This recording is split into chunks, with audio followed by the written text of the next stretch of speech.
Heading into a must-win season finale, the Seahawks have some major question marks on their offensive line that could extend beyond this season potentially. We'll be breaking it all down on our Tuesday edition of Locked On Seahawks. You are Locked On Seahawks, your daily Seattle Seahawks podcast. Part of the Locked On Podcast Network, your team every day.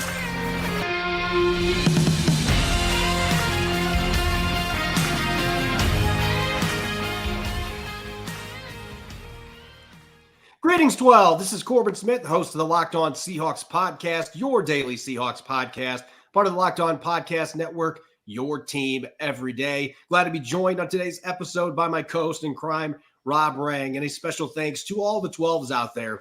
Thank you for making Locked On Seahawks your first listen 5 days a week. We greatly appreciate it. The Seahawks are going to be gearing up for their season finale, a rematch with a much different looking Arizona Cardinals squad that is coming off easily their biggest win of the season, beating the Eagles in Philadelphia. We'll go behind enemy lines and take a look at what's changed since these teams met back in week 7 at Lumen Field. And it's Tell the Truth Tuesday. We're going to be dropping some maybe pretty hot opinions on today's show coming out of the loss of the Pittsburgh Steelers, with the Seahawks now on the brink of playoff elimination. This episode is brought your way by FanDuel. Make every moment more right now. New customers get $150 in bonus bets with any winning $5 moneyline bet. That's $150 if your team wins. Visit FanDuel.com/locked-on to get started. Now for your lead story here on our Tuesday edition of Locked On Seahawks. It's win or go home with a sprinkle of help for the Seahawks going into this season finale. They need to beat the Cardinals to have any shot at making the playoffs, and then they need the Green Bay Packers to slip up for a second straight season at Lambeau Field, this time against the Chicago Bears. To get that win in Arizona, it's looking increasingly likely they're going to have to do it without at least one of their starting offensive linemen that they lost in Sunday's defeat to the Steelers, and it's a big one. Abraham Lucas, who did not play the entire second half due to a knee issue that was the same knee. Pete Carroll, after the game, said that it was not the same issue that had him on injured reserve. He said he banged the knee, but Rob, different comment today, a couple of days later, from Pete Carroll, saying this on his weekly radio show on Seattle Sports 710. He said the knee just isn't quite as there as he wants it to be. It's not like it isn't stable, but he doesn't feel the power. You can see it in plays before we got him out of there. You could tell he wasn't able to drive the way he would like to and wasn't able to play like he's capable. So we had to make a change. I don't know how that's going to go. It's less likely that he can respond. It's been a sore knee for a long time. You know, I don't know if we want to put too much stock in something that was said on a morning radio show by the head coach, but at the same time, we've had this discussion already earlier in the season when Abraham Lucas was on injured reserve for more than half the season. He comes back, and Pete Carroll was saying that he was still a little uncomfortable. He said he was a little bit uncomfortable just trying to get himself feeling good enough to play. And I think he's done a decent job since he came back, but this seems like a pretty ominous update to me. And again, this is suggesting that this is the same issue he's been dealing with, which Pete Carroll did not say that after the game on Sunday. This screams potential long-term issue. I was saying this back in October, early November. I hope that's not the case, but this was said not to be something that needed surgery. Where are we now? I mean, what does this mean for the future for Abraham Lucas and the right tackle position for the Seahawks? It's spooky stuff because we all know that Pete Carroll is Mr. Optimism, and you used the word ominous. I think that's an excellent word to describe exactly the tone, the diction of Pete Carroll's description of Abraham Lucas's recurring knee injury at this point. This is obviously a very young player, only his second year in the NFL. Of course, he was a 4-year starter at Washington State. Is one of the reasons why the Seahawks felt like they had their right tackle of the present and the future when they made that selection the second round a year ago. And he did play very, very well as a rookie and has played pretty darn well in his spot starts so far this season. But if he is unable to play in this game against the Arizona Cardinals, even if the Seahawks were able to get this victory and perhaps get themselves in position to play in the postseason, it's just very troubling news that arguably Seattle's most physical run blocker might not be available for them. And I want to specifically talk about the run blocking because, when Abraham Lucas went down this past game, Stone Forsythe came in. I think you got to give Stone Forsythe an awful lot of credit. I thought he played very well against TJ Watt and a terrific Pittsburgh Steelers pass rush. But the Seahawks, as they have struggled with all season long, were unable to get any type of consistent push in the running game. And that was one of the things that Abraham Lucas was able to provide. So, yes, Corbin, I think this is very distressing news for the Seahawks in this upcoming week's opponent against the Arizona Cardinals, a team that, as you mentioned, played very well, played very physically, and emotionally charged up in their victory against the Philadelphia Eagles this past week. If the Seahawks don't have their most physical run blocking offensive lineman, then I do think that is very concerning for them, not only this season, but obviously if this winds up becoming a long-term issue. Unfortunately, it's just the reality of the NFL. The players physically break down, even young players like Abraham Lucas. I would echo your sentiments. We are hoping Abraham Lucas well, but at the same time, the Seahawks may very well have to take advantage of one of the offensive tackle classes that I think is among the best I've seen in my 23, 24 years now of being a talent evaluator. This is a terrific class. If the Seahawks believe that Abraham Lucas is not going to be able to get onto the field and consistently so, then they're going to have to dedicate a much earlier selection to the offensive line than perhaps John Schneider, Pete Carroll were thinking a couple of months ago. We obviously don't want this to become, a storyline that gets legs and runs with it. We're not saying that this is what is going to happen, but I do think that it is fair to wonder about the future of Abraham Lucas because of the nature of this injury. I mean, Pete Carroll early in the season after this happened said it wasn't an injury. He just said it was a sore knee. Like every update that we've gotten on this throughout the process has just been bizarre. And anytime you hear things like that, well, it's not an injury, it's just a sore knee. Normally, that's something you'd associate with a guy that's been in the league for a long time, like Gabe Jackson last year, for example. Very similar situation, and he hasn't played for anybody this year.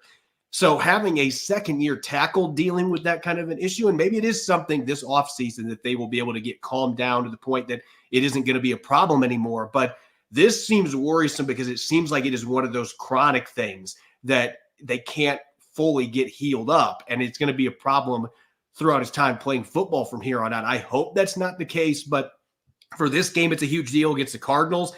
You want to have your best line out there. You want to have your most physical run blocker, at least at the tackle spots.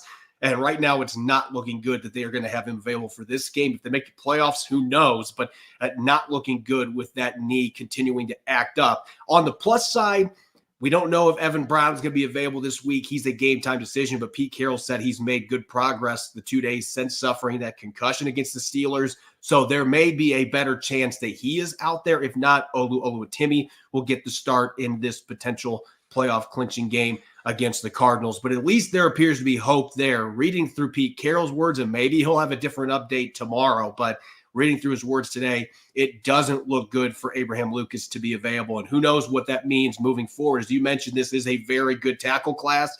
The Seahawks may have to dip into that tackle class way earlier than they expected. We don't know where this is going, but it's certainly, as I said, the words coming from Pete Carroll's mouth today, they seem pretty ominous, and there's been some ominous updates throughout this process with Abraham Lucas. We're hoping that things turn out well and this is not a long-term issue, but I do think it is something worth monitoring right now, just with the nature of this knee issue that he is dealing with. Up next, it's Tell the Truth Tuesday. Rob and I are going to be dishing out some takes coming out of Sunday's loss to the Steelers, looking towards the season finale, potentially the last game for the Seahawks this season. Don't go away. You're listening to the Locked On Seahawks podcast. This episode is brought your way by FanDuel. The NFL regular season is wrapping up, but there's still time to get in the action with FanDuel, America's #1 sportsbook. Right now, new customers get $150 in bonus bets with any $5 moneyline bet. That's $150 if you've been thinking about joining FanDuel. There's no better time to get in on the action. The app is so easy to use. There's a wide range of betting options that can be easily found in the Parlay Hub, and that includes spreads, the Seahawks being an early road favorite against the Cardinals in Week 18. Player props such as Geno Smith's total passing yards against the Cardinals in the season finale, over-unders, and much more. Visit FanDuel.com/LockedOn and make your first bet a layup. FanDuel, official partner of the NFL.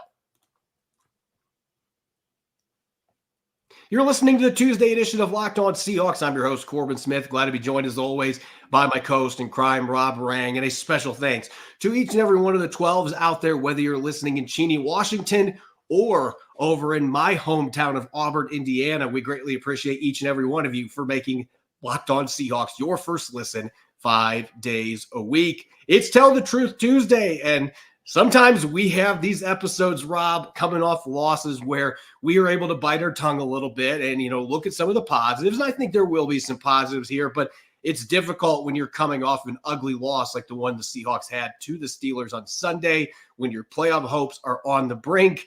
I have a feeling that there's going to be some interesting statements that are made in this segment today. So I'm going to give you the mic first here. What's the first thing that you want to get off your chest here on our Week 18 edition of Tell the Truth Tuesday? Corbin, if I bit off my tongue anymore, then you wouldn't be able to understand what I was trying to say in our podcast. And as you said, thank you so much to all of our listeners, all of our viewers. I think that when you're talking about the Seahawks 2023 season, this is a season that has just proven that this is a club that has its flaws. There are many Achilles heels. I would argue that the biggest one of them is just the lack of physicality, basically almost throughout the entire team. Now, there certainly are some players in this team that are physical. I mean, you might argue that DK Metcalf is too physical at times, but where it really matters is the line of scrimmage, both on the offensive and defensive sides of the ball. The Seahawks have just lacked any type of consistent physicality. That was one of the reasons why just a moment ago I was bemoaning the potential loss of Abraham Lucas at the right tackle position, because again, in his small sample size that we have of starts this season, then he has been Seattle's most physical run blocker. And I think that if you just look at the losses that the Seahawks have had so far this season, then it just kind of proves the point. And the Seahawks are 5-1 against teams in which they had 5 or fewer missed tackles. And that's according to Pro Football Focus, but it's also according to my own eyes, having watched every single snap of every single game the Seahawks have played, not only this season, but hell, going all the way back in the 70s. This is just not the type of Pete Carroll, physical, aggressive, kind of team that you've seen on the defensive side of the ball. And I think you can make the same argument if you look on the offensive side of the ball. Corbin, the Seahawks have had one game, in which they have had all season long, which they've had a running back eclipse the 100-yard mark. Now, it just so happens that was Kenneth Walker III against these same Arizona Cardinals way back in week 7, week 8. But still, one game in which you've had a single running back go for over 100 yards. They've only had 6 games all season long, and when they've accumulated as an entire team over 100 yards. I mean, that when you have an offensive identity in the past that is all about setting the tone through the running game, and you've only had 6 games all season long in which as a team, considering the draft allocation of a second-round pick in Kenneth Walker III, a second-round pick in Zach Charbonnet, just the focus on the running game that the Seahawks have always prioritized, and you only have 6 games total, of anybody on the team, accumulating 100 yards. I mean, that really is the reason why this is a team that right now is on the outside looking in the playoffs. You mentioned the lack of physicality. Then to me, it's the lack of toughness. I see a team out there. We got to see it on Sunday. We've seen it both games against the 49ers. We saw it against the Dallas Cowboys. Basically every team that they have played that has come out and thrown a haymaker. In the past, we would see Pete Carroll's teams throw a haymaker back. They would be ready to fight. They'd be ready to scrap. This team is the exact opposite. They start making business decisions. They decide to take the day off when that happens. And we got to see it on Sunday defensively. It isn't just the missed tackles. I talked about the goal line plays where the 1-2 really matters. You didn't see this team do that. And going off that, for my first Tell the Truth Tuesday takeaway today, the other thing that jumped out to me with Pete Carroll today, he didn't come out explicitly and say, hey, we're going to clean house. But if you're parsing through the words from him today, he sounds like a frustrated coach that is preparing for this offseason. If this team cannot get this win, can't get in the playoffs, that he is preparing for this to be an offseason where there is going to be some cleaning house and they are going to make some substantial changes. I think that this is a huge game for a number of big names on this team, including on defense. I think this is a big game for Bobby Wagner. Where is he going to be next season? I think Draymond Jones, yeah, you'd have to eat some money. You just signed him, but this is a big game for Draymond Jones. You got to go out and show what they paid you for. Quandre Diggs, he's got a huge contract going into the final year next season. It has not been anywhere close to the best season he's had in Seattle. Those are just a handful of names. Guys like Reek Woolen, who have had disappointing seasons in many regards. Hey, you got to go out and you got to play football. You got to show you want to tackle people. You got to show that you want to be out there with everything on the line. So I think there's a lot of big names that are going to be playing for their roster spot next season in this football game. And I think Pete Carroll and John Schneider and company, they're going to be watching this closely to see who responds to last week. And the people that don't, it doesn't matter how much money you're making. It doesn't matter what your name is. They are going to be looking for guys that are going to bring the effort that you expect from a Pete Carroll coach team. Yeah, I think that's well said. I mean, the Seahawks they're just not getting enough bang for their buck. I mean, that's really what comes down to it, is some of their highest priced players are just not producing at even an average level of production and toughness or inconsistency, as you would expect. And so I want to specifically kind of focus in on the inside, and that's the interior of the offensive line. And if they specifically at the inside linebacker, I'll even mention defensive tackle Leonard Williams. He is among those free agents who, has to be playing for a contract. I mean, he was due $21 million, and the New York Giants paid the vast majority of that salary this season. But he is an impending free agent. I think that he has made some splash plays for the Seahawks. Jaron Reed has also made some splash plays for the Seahawks, but $21 million kind of a contract, that's not something I think that the Seahawks have seen that type of a return on their investment. So that to me is going to be one of the big name players that has to continue to play well, or perhaps even excel or exceed what he has done to this point to kind of justify the Seahawks bringing him back. But let's focus in on the linebackers right behind him. Bobby Wagner, you mentioned him. Jordan Brooks is in the final year of his deal. Obviously, it remains to be seen if he is going to be, able to play in this football game, considering the fact that he is coming off of his injury. Devin Bush is another one who is a free agent. On the interior of the offensive line, you have the starting left guard and Damian Lewis, the most experienced of Seattle's offensive linemen. You have the center, Evan Brown. You have the guard, Phil Haynes, that started all six of those players, 7 if you want to include Leonard Williams, are all among the 11 unrestricted free agents that the Seahawks have this season. And as you mentioned, a couple of other players that the Seahawks have signed for longer deals, but might be on the chopping block, just because if you can't get the current players to play with the physicality that is expected, then sometimes you got to go out there with the switchblade, essentially, and cut some people and make some moves here are going to prove that this is a Seahawks football team that is going to bring back the physicality that is expected.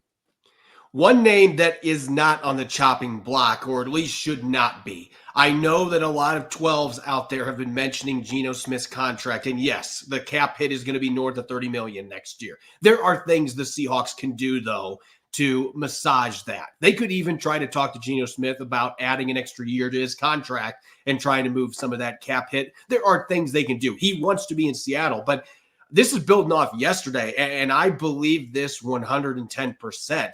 Geno Smith is the best quarterback option that you have for next year with the way that this roster is currently constructed. That is not saying don't draft a QB. If the Seahawks want to trade up and get somebody like Michael Penix and keep him in Seattle, or Jaden Daniels, the Heisman Trophy winner, if you want to move up a few spots and try to get one of those guys, then yes, I'm all for it. If you think that that is your future quarterback, then this is a really good quarterback class. Take advantage of it. But if you believe that one of those guys is going to just be able to jump in with the offensive line uncertainty, with some of the other question marks this football team has, the inconsistency in the run game, with the way things are constructed right now, I don't think that this is suited for a rookie quarterback to jump right in and play well. And so Geno Smith needs to be the guy next season again. And if you get to the late in the season and you feel like the rookie's ready, then you can do that. But I think absolutely there's no question, unquestionably, Geno Smith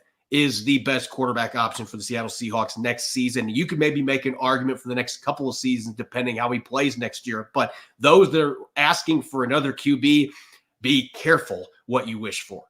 If you want to compete for the playoffs next year, be damn careful about what you wish for. I mean, that's the thing, is there has been some splashy plays from some of the quarterbacks here, not only this past season, of course, but hey, give CJ Stroud a whole bunch of credit. Might be the offensive rookie of the year. The Houston Texans are not likely to be in the playoffs. And any of the other splashy rookie quarterbacks that, were drafted this year, drafted 2 years ago. It's just a very difficult transition. So I think you make an excellent point there. I'm going to shift my focus in. We kind of called out the guy that the Seahawks have, put up as the defensive or the player of the year, the man of the year in the NFL, and Bobby Wagner. We kind of called him out as somebody that may not be back on this roster a season ago or a season from now. I'm going to call out another fan favorite, and Tyler Lockett. And I really wonder if the time has passed on Tyler Lockett in Seattle. And I'm going to throw out some numbers here that are pretty damn disturbing when you consider the fact that kind of entering into this season, Tyler Lockett had 4 consecutive 1,000-yard plus seasons. He is well off of that pace this year. He's got 823 yards so far this year. He's got 4 touchdown receptions, 2 since September 17th. He hasn't had a touchdown in 2 months. This is a guy that is unbelievable man on and off of the field. But at the same time, when we talk about the lack of physicality, a 5'10", 180-pound receiver who kind of ducks and dives whenever there's any type of, physicality coming near him, I think just kind of personifies some of the struggles of this team to really be able to counterpunch and play with any type of consistent aggression. He is as crafty of a route runner as I've ever seen. What he does, again, on and off the field, I think is one of the reasons why he should be someday perhaps on the Seahawks Ring of Honor. But at the same time, I'm into winning football games. And Tyler Lockett has not proven a difference maker since week 2. In the game that which he caught 2 of his 4 touchdown receptions all season long. The only year in his NFL career, of course, all of it in Seattle, in which he has scored fewer touchdowns than this is way back in 2017 when he was an all-pro as a returner. We are long past those days. Corbin, he is due this season. He's an $11.6 million cap hit. That balloons to $26.8 million next season. Now, maybe the Seahawks are able to convince him to do a salary structure the way that he did this past season, where he just allocates a whole bunch of money into a signing bonus rather than in his normal contract. I don't know. Maybe that's the reason why you might be able to bring Tyler Lockett back. But at this point, considering the investment that you made in Jackson Smith-Njigba, as well as obviously DK Metcalf, if the Seahawks are looking to kind of shed some of their past stars in the hopes of excelling in the future, Bobby Wagner is a player that might get dropped. Tyler Lockett could be one as well. And I think on the coaching staff that everybody's got to be thinking about the chopping block. I wrote an article about this today. I believe that Pete Carroll will be on the sideline next year, and I would not have an issue if that is the case. I still think Pete Carroll is a fantastic football coach. At the same time, you haven't won a playoff game since 2019. This team had really high expectations. They were 5-2, and now you're 8-8. For the second straight year, they have had a second half collapse that has been characterized by lack of physicality, and in this case, the lack of toughness and the lack of effort that we saw this last game. You're just wondering, is it getting to the point now where you would benefit from a different voice? And it's beyond just changing coordinators. I don't know if that is the right way to go, but I think it's got to be in consideration. You've got to be looking at your fresh start thing because you've got two really good draft classes that you've just had. You've got some really good star players on this roster. You've got a solid quarterback. This team is built to win right now, but they haven't been able to maximize the guys they have. And so I do wonder if that is something that will be considered by Jody Allen and the team's brass this offseason, especially if they don't make the playoffs. I do think there's going to be some really difficult discussions that are going to have to be had behind the scenes here in coming weeks to figure out what's going to happen next. Again, I think Pete's going to be here, and I wouldn't have an objection to that. I think he's a great coach. But if the Seahawks were to go to a different direction, you could understand the logic behind that too. I just think that everybody's got to be looking in the rearview mirror right now because this team had high expectations. And to this point, they've come vastly short of getting to those expectations this year. Up next, we're going to be looking behind enemy lines. The Arizona Cardinals rematch with the Cardinals in Glendale to close out the season. The Seahawks have to win and need a little bit of help as well to get to the playoffs. We'll take a look at what's new, and there's been a lot that's changed for the Cardinals since Week 7. Don't go away. You're listening to the Tuesday edition of Locked On Seahawks. This episode is brought your way by Prize Picks. Prize Picks is the biggest independently owned daily fantasy sports platform in North America, and it's the easiest and most exciting way to play daily fantasy sports. You don't have to worry about dealing with thousands of other players. You pick more than or less than on 2 to 6 player stat projections and watch those winnings roll in. Prize Picks is so simple to play that I can make my submissions on an entry in less than 60 seconds. And now that they've got basketball season going on, we can have combo projections for football and basketball in their special league. For example, I can have Steph Curry and DK Metcalf at 14.5 3-pointers plus receptions. Prize Picks even offers a reboot policy. No other fantasy platform out there offers an injury insurance policy. Even if your players get injured, you don't have to worry. With this reboot policy in football and basketball games, if that player doesn't return in the second half, the player is rebooted. Prize Picks is an absolute blast each week, and it's an easy way to enjoy daily fantasy without any hassle and land quick winnings. Go to prizepicks.com/LockedOnNFL and use the code LockedOnNFL for a first deposit match up to $100. That's prizepicks.com/LockedOnNFL and use the code LockedOnNFL for a first deposit match up to $100. Prize Picks, daily fantasy sports made easy.